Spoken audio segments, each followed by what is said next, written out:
Si vous aimez les hôtels dégradés par le temps qui passe, vous allez être servi, parce que l'exploration d'aujourd'hui nous réserve de belles surprises, et on s'y plonge tout de suite ensemble.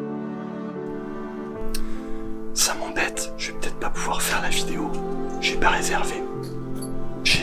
Je savais qu'il fallait que je fasse la réservation, mais j'ai complètement oublié, des fois ça arrive.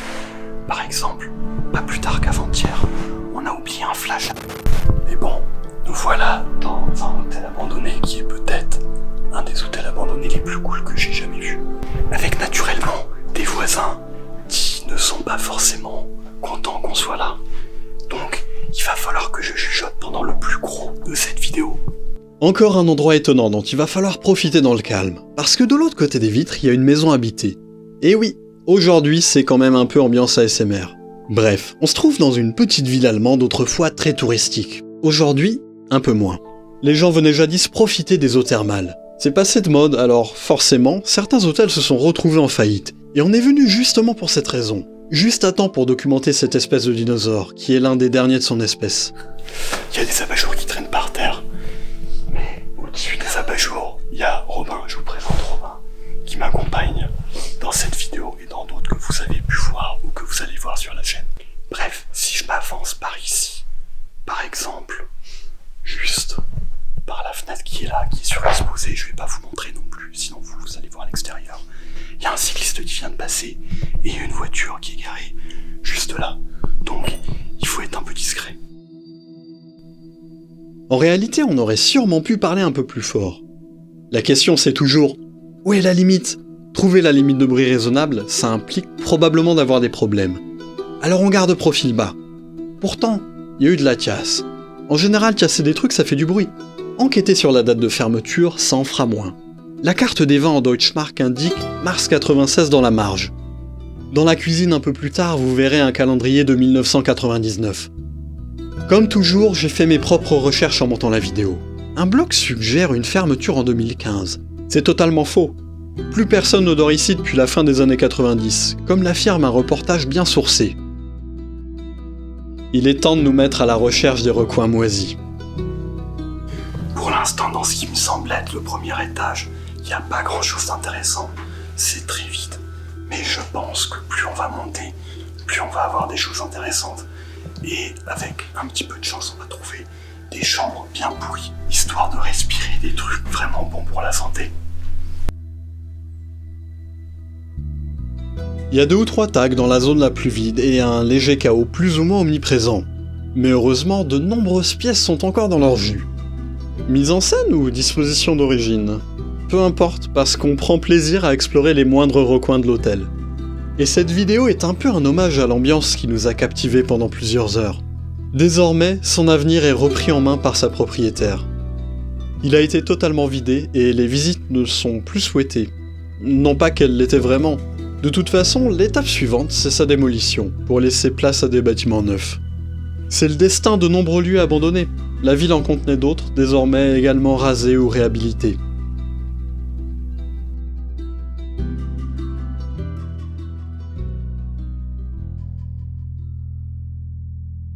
Pour accéder à cette zone de l'hôtel, je mets mon masque à cause de l'odeur parce que clairement, il s'est passé des choses. Il y a clairement eu un incendie, mais ça s'est pas beaucoup propagé. Visiblement, les pompiers ont pu intervenir assez rapidement, ce qui fait qu'aujourd'hui, on peut encore visiter cet hôtel. Par contre, l'odeur, elle est vraiment pas ouf. Et comme je sais pas trop ce qu'on y respire, je vais retourner assez rapidement dans des autres zones. L'incendie est récent, il date d'à peine 2 semaines au moment de notre passage. Même si les pompiers ont désenfumé le bâtiment, je préfère ne pas trop m'attarder dans la zone qui a brûlé.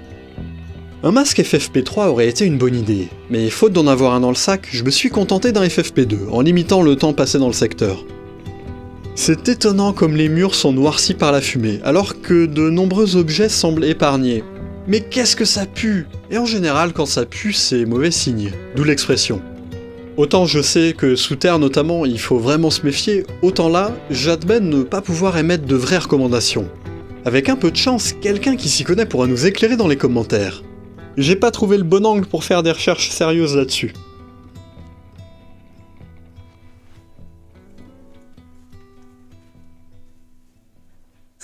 On va voir si on on a un peu plus de chance avec cet étage.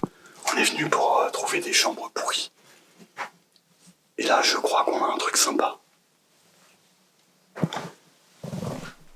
C'est absolument parfait, c'est ça qu'on veut. Exactement le genre de perles rares que je recherche. Quand les conditions sont réunies, on obtient ce genre de scène avec de la moisissure, de la rouille, le crépi qui tombe. L'humidité est un facteur essentiel. Ici, je trouve que c'est parfaitement dosé. Ce genre d'évolution est toujours imprédictible et donc assez unique. Je vois moins l'intérêt des endroits à peine poussiéreux. Alors j'ai fait une petite photo en passant, que vous pouvez retrouver sur Instagram. Les liens sont dans la description. Le reste de l'étage est moins moisi, et pour autant j'apprécie quand même ce qu'on y trouve. Il y a un petit côté rétro, peut-être un peu serti de nostalgie. Comme par exemple ce coin télé. Si vous savez de quelle année date ce modèle, n'hésitez pas à me le dire en commentaire. Là, je m'y retrouve pas. D'habitude je trouverais, mais je crois que j'ai faim et j'arrive pas à me concentrer. A priori, on parle quand même d'un temps que les moins de 20 ans ne peuvent pas connaître, à l'époque où la télécommande c'était les enfants. On venait d'inventer la couleur, et mon grand-père allait à la pêche avec ses amis les dinosaures. C'était peut-être il y a plus de 20 ans, sûrement au moins 21. Et ça serait une des raisons de la fermeture de cet hôtel. Un manque flagrant de modernité, donc moins de clients, donc moins d'argent pour moderniser, donc moins de clients. Vous voyez où je veux en venir ? Terrassé par la concurrence des hôtels plus modernes combinée à la baisse des flux touristiques, c'est la faillite inévitable. Et difficile de trouver un investisseur pour relancer les affaires. Le bâtiment aurait encore pu rester livré à lui-même pendant quelques années, et même être sauvé. En fait, dans cette ville, il y a une initiative pour réduire le nombre de bâtiments vides. Car ils étaient légion il y a encore 5 ans. Il y a donc eu beaucoup de rénovations quand c'était possible. Mais l'incendie qu'on a constaté plus tôt a malheureusement précipité la décision de démolir celui-ci. Reste à savoir ce qu'il remplacera. La bonne nouvelle, c'est que la propriétaire a récupéré et donné ce qui était encore utilisable. Parce que certes, c'est poussiéreux et par endroits tout à fait moisi, mais par exemple, cette table, elle est très bien. Et tout le mobilier du restaurant est encore en état. On y repassera brièvement plus tard. Il nous reste quelques secrets à percer par ici d'abord. Là, je suis au dernier étage et le couloir il est bloqué par des portes et un meuble qui sont empilés comme ça sur le chemin. Et je pense que ce serait impossible de passer sans faire beaucoup trop de bruit. Donc il faut qu'on trouve un moyen de contourner ça. Là, comme vous pouvez le voir, il y a des portes qui sont empilées. Et clairement, il n'y a pas moyen de passer. Mais je vois une ouverture plus loin, donc on va voir s'il y a moyen de passer par une autre chambre. On se met en quête d'un passage pour contourner ces barricades mystérieuses. Sans grand succès pour le moment. Les chambres ne communiquent pas entre elles, évidemment. Difficile de juger du but de cet empilement, mais vous allez voir un peu plus tard, nous aurons la réponse. Un indice sur votre écran pour jouer chez vous. La légende raconte que cette fiole magique contient des pouvoirs surnaturels. Ah, si seulement j'étais calé en mythologie. C'est vrai que ça peut être intéressant de vous montrer le grenier aussi. En général, moi je passe mon tour sur les greniers et les caves. Mais mon ami Robin m'a dit « Viens, il faut que tu vois ça. C'est vraiment cool. » Il y a en effet quelques documents anciens, comme un livre de comptabilité avec des entrées de 1940, il y a plus de 80 ans. Ça atteste de l'ancienneté de l'hôtel. Ici, c'est un reçu pour tout un stock d'aliments. Il y a sûrement des trucs qu'on mange même plus de nos jours. Et là, on a une mise en scène qui n'est pas sans rappeler un certain film de Tim Burton, que vous reconnaîtrez peut-être. Un certain film où il y a une maquette dans un grenier. J'en dis pas plus, si vous connaissez, vous connaissez. Et oui, citer le titre, ça aurait pu m'amener des soucis, dans le cas où j'aurais refilmé plusieurs prises. On n'est jamais trop paranoïaque. Si vous partagez la référence, je vous en prie, écrivez-le seulement une seule fois. Pour nous, retour au premier étage. Ou le deuxième. Je sais pas, je suis paumé. Robin m'a fait remarquer qu'au bout du couloir, il y a un escalier que j'avais pas remarqué tout à l'heure. Donc on va voir, peut-être qu'il va en haut. Et avec un peu de chance, on va pouvoir accéder là où j'ai pas pu tout à l'heure. Fatigué. Difficile de faire une phrase sans me répéter. Il y a du monde.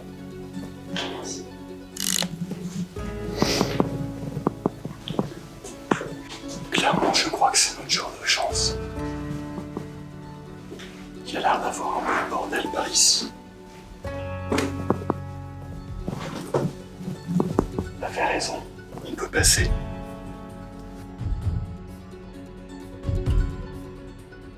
Vous pouvez le voir, il y a des chaises qui sont en pile. Les chaises, c'est pas des chaises, c'est des portes, c'est des putains de portes. Il y a des portes, et non pas des chaises, des portes, bel et bien des portes qui sont empilées. Et c'était effectivement impossible de passer, et je crois qu'on a trouvé pourquoi. On arrive dans une pièce où ça sent grave la fumée. Au fond, c'est écrit « Tous les week-ends ici à 18h ». On est en semaine le matin, c'est dommage si on avait su. On en profite quand même pour manger les restes, c'est gratuit et ça fait toujours plaisir. Et visiblement, c'est l'endroit parfait pour passer des soirées sympas. Donc on reviendra le week-end à 18h, voir s'il y a un petit peu du monde. C'est absolument faux, on ne va pas faire ça.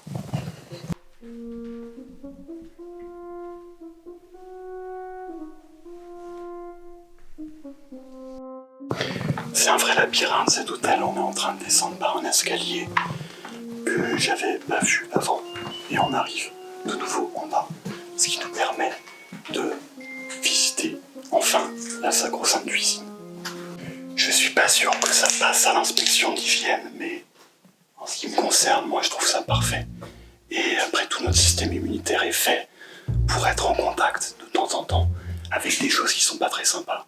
Donc, non, ne mangez pas n'importe quoi.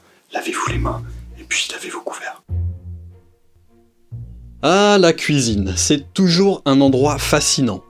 Certes parce que j'aime bien manger, mais aussi cuisiner. Alors, c'est pas pour vous impressionner, mais c'est moi l'inventeur du cookie géant notamment. Un jour, j'avais la flemme de séparer la pâte en petits morceaux pour la cuisson, et j'ai réalisé que je pouvais juste l'étaler sans trop d'efforts. Mine de rien, j'ai sûrement gagné 3 minutes dans ma journée. Productivité, productivité. N'achetez pas ma formation d'entrepreneur, abonnez-vous simplement, toutes mes astuces sont gratuites.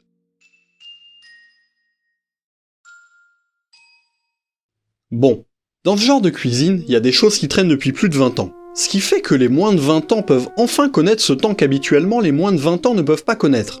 Plutôt cool quand on arrive à suivre. Et je peux pas m'empêcher de penser à Cauchemar en cuisine. C'est rare que je regarde en vrai, mais quand je mets le nez dedans, vous m'avez perdu pour la soirée. Je me dis que cette cuisine est encore acceptable par rapport à certaines montrées dans l'émission. J'y passe un bon moment pour filmer des détails en essayant de rien faire tomber. Parce que c'est un peu le chaos, et avec la fenêtre ouverte, il y a toujours le risque de se faire repérer par un voisin. C'est du réchauffé, mais la discrétion c'est important pour nous. On n'aime pas attirer l'attention sur le fait qu'il y a du mouvement dans un endroit. Ça a tendance à énerver les riverains et ça ne se fait pas. Revenir shooter la nuit comme j'aime le faire serait délicat pour le coup. On risque un joli quiproquo avec un bus de Polizei pour se joindre à la fête. Alors on va s'abstenir. Bon, mais qui dit cuisine dit gens qui mangent. Enfin, pour le coup c'est pas nous qui allons manger, on va se rabattre sur des sandwichs, mais hypothétiquement je veux dire. Qui dit gens qui mangent dit endroit pour manger, forcément. Il nous reste un morceau à voir, faute de le manger. Le trait d'esprit, manger un morceau. Sauf que là on le mange pas en fait, il se mange pas, c'est juste un jeu de mots en fait. Haha. Avant de faire nos adieux à cet hôtel, il faut qu'on passe dans une dernière pièce qui est la plus dangereuse pour nous parce que on est visible depuis la rue potentiellement. Il y a des voitures garées vraiment juste en bas des fenêtres et il y a des gens qui passent régulièrement. Mais voici le restaurant. La flemme d'y filmer des détails vu les conditions. C'est même pas moisi en plus. Très bientôt, je vais vous emmener chercher des fossiles, camper dans une ville fantôme en vélo et bien d'autres choses encore. Alors on se retrouve dans les semaines à venir pour de nouvelles aventures et en attendant, allez revoir une exploration déjà sortie. Ciao!